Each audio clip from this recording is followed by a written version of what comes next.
নমস্কার, আমি মিলিতার রান্নায় সকলকে স্বাগত। আজকে আমার রান্নায় থাকছে পালং শাকের পকোড়া। প্রথমে একটা মাঝারি সাইজের পেঁয়াজ নিয়েছি, খুব পাতলা পাতলা করে কুচিয়ে নিলাম।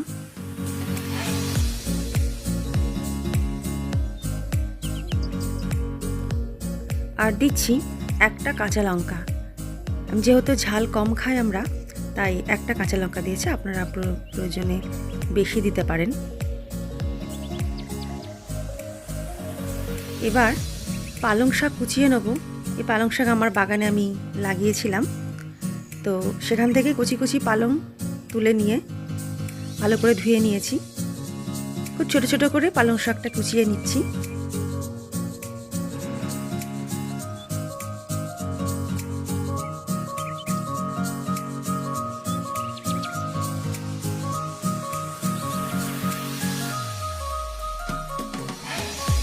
এবার দেব খানিকটা ধনেপাতা কুচি।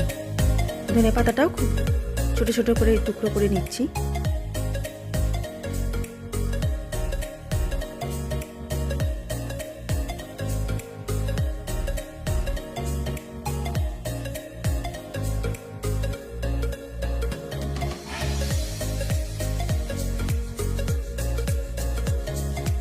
এবার এর মধ্যে দিয়ে দিচ্ছি 1 চামচ জিরে গুঁড়ো, 1/2 চামচ মতো লঙ্কা গুঁড়ো,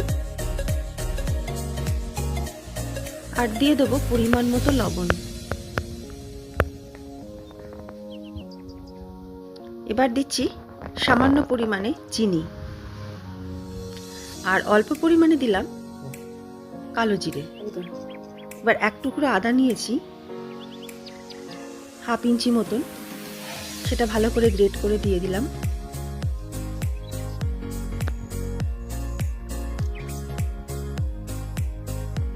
এবার এই সমস্ত উপকরণগুলো খুব ভালোভাবে মাখিয়ে নেব।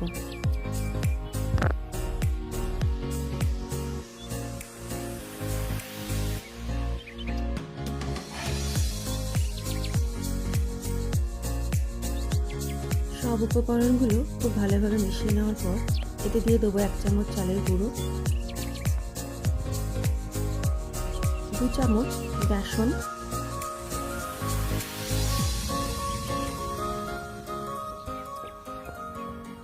আবার বেসন আর চালের গুঁড়ো ভালোভাবে মিশিয়ে নেব।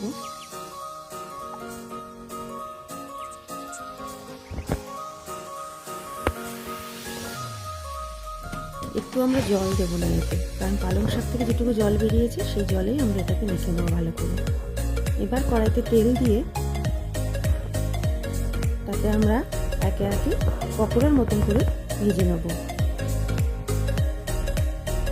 এটা খুব চেপে চেপে নিয়ে ভাজতে হবে না, ঠিক 3 আঙুলের সাহায্যে অল্প অল্প করে ছোটো ছোটো করে তুলব, নিয়ে ওটাকে তেলে ছেড়ে দেবো। চপের মতো করে করবো না, ঠিক আমি যেভাবে নিচ্ছি সেইভাবে আপনারা নেবেন, তাতে খুব মুচমুচে হবে, খেতেও খুব সুন্দর হবে।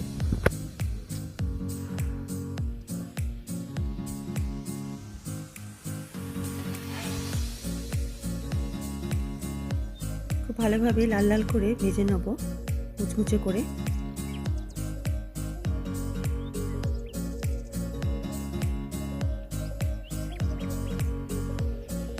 লাল লাল করে ভেজে নিয়ে আমরা একে একে সব তুলে নেব।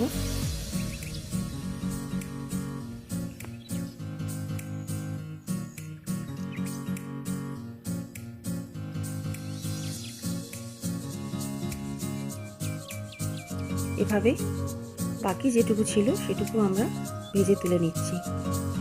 তৈরি আমাদের পালং শাকের পকোড়া। গরম ভাতের সাথে বা স্ন্যাক্স হিসেবে চায়ের সাথেও খেতে পারেন।